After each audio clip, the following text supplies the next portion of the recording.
السلام علیکم ورحمۃ اللہ۔ سامعین سے گزارش کی جاتی ہے کہ ہمارے چینل اتحاد الانصار میں جن کتابوں کی آڈیو ریکارڈنگ ہوئی ہے انہیں بھی سنیں اور اپنے دوست و احباب میں اسے شیئر کریں۔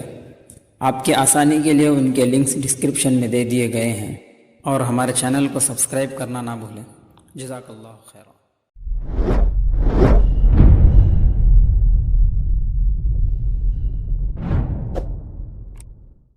بسم اللہ الرحمن الرحیم۔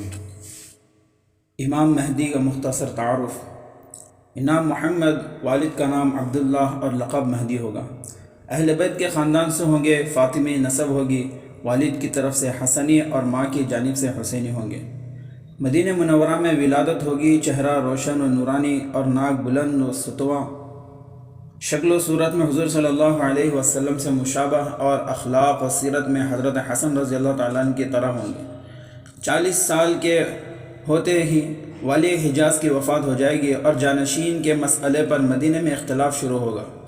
مہدی اس وقت ولایت کے اعلیٰ مقام پر فائز ہوں گے۔ وہ اس اندیشے سے مدینہ سے نکل کر مکے کا رخ کریں گے کہ لوگ خلافت کی ذمہ داری کہیں ان کے کاندھوں پر نہ ڈال دیں۔ یہاں اہل نظر انہیں طواف کرتے ہوئے پہچان لیں گے، لیکن اس وقت ملاقات نہ ہوگی۔ چند دنوں بعد پھر ان کی تلاش ہوگی۔ بالآخر صلحاء قیامگاہ کا پتہ لگا لیں گے اور باصرار انہیں باہر نکال کر حجر اسود اور مقام ابراہیم کے درمیان کعبۃ اللہ کے صحن میں علانیہ ظہور ہوگا۔ چنیدہ مسلمان بادل کے ٹکڑوں کی طرح بڑی تیزی سے بیعت کے لیے پہنچیں گے۔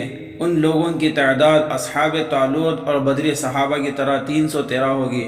ان کا باہمی تعلق مثالی ہوگا۔ وہ دین کے جانثار اور اس وقت کے افضل ترین مسلمان ہوں گے۔ ظہور و بیعت کی خبر مشہور ہوتے ہی مکے پر حملے کے لیے شام سے ایک لشکر روانہ ہوگا، لیکن ذوالحلیفہ پہنچ کر وہ صحرا میں دھنس جائیں گے۔ یہ مہدی کی ایک روشن کرامت ہوگی جس کی گونج پورے عالم اسلام میں سنائی دے گی، اور ایک سرے سے دوسرے سرے تک مسلمانوں میں خوشی کی لہر دوڑ جائے گی۔ اب شام و عراق کے ابدال اور دین کے شہدائی بیعت و نصرت کے لیے مکے کی راہ لیں گے۔ اپنے لشکر کی تباہی کے بعد سفیانی خود حملہ آور ہوگا۔ اس کی ننھیال قبیلہ کلب میں ہوگی، خاندان قریش کا ہوگا۔ بیشتر پیروکار کلب ہی کے ہوں گے۔ وہ بڑا ظالم ہوگا، بچوں کو قتل کرے گا، عورتوں کے پیٹ پھاڑے گا اور قبیلہ قیس کی لاشوں سے وادیاں بھر دے گا، لیکن مہدی کے ہاتھوں اسے بھاری شکست ہوگی۔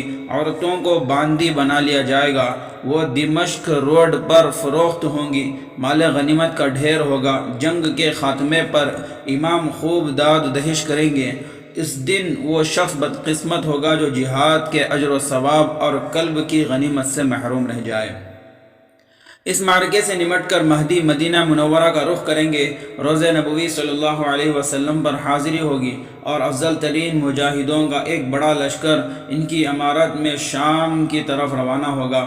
یہاں مسلمانوں کی حالت دیگر گوں ہوگی۔ ان پر حملے کے لیے 8 لاکھ یورپی عیسائی دمشق کے قریب اعماق یا دابق میں پڑاؤ ڈالیں گے۔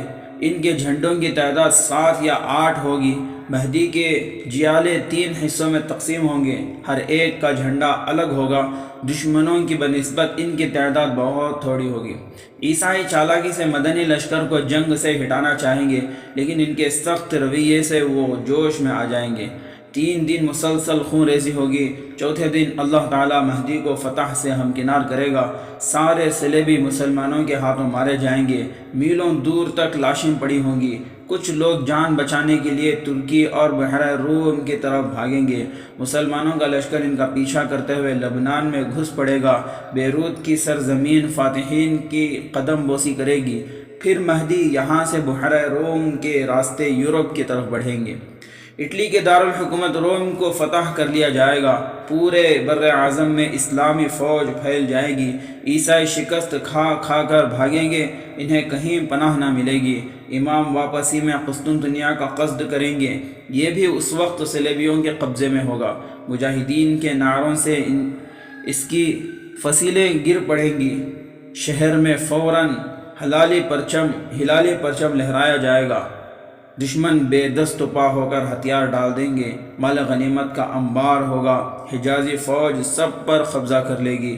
امام ڈھالیں بھر بھر کر اسے تقسیم کریں گے کہ اچانک دجال کی افواہ اڑے گی، وہ فوراً شام کی طرف دوڑیں گے۔ تحقیق کے لیے 10 سواروں کا دستہ آگے آگے چلے گا، خبر جھوٹی نکلے گی، لیکن کچھ ہی عرصے میں دجال کا خروج ہوگا اور تمام جہان میں گھوم کر شام کی طرف بڑھے گا۔